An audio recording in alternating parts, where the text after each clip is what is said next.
The iPhone 18 Pro Max is almost here, and Apple could be making one of the biggest changes they've made in years. But there's three questions. When can you buy it?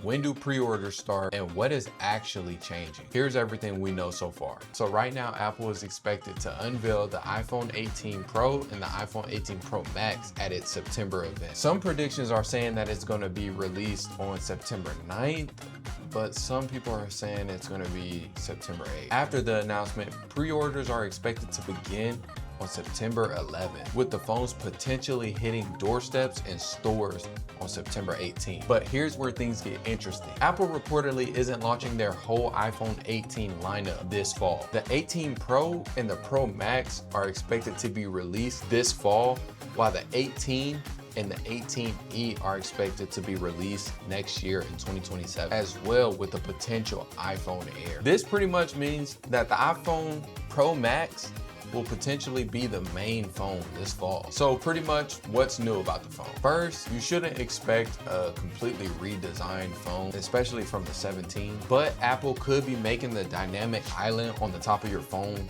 much smaller. If you haven't watched my last video, the iPhone 18 is potentially rumored to get the A20 chip, which would mean a better performance phone and better battery life. Also, they've made big adjustments to the camera to how much exposure and light comes into the lens. So that should make a notable difference when you're taking pictures and videos and things like that. And supposedly there's gonna be new colors like a dark red or burgundy red or something like that.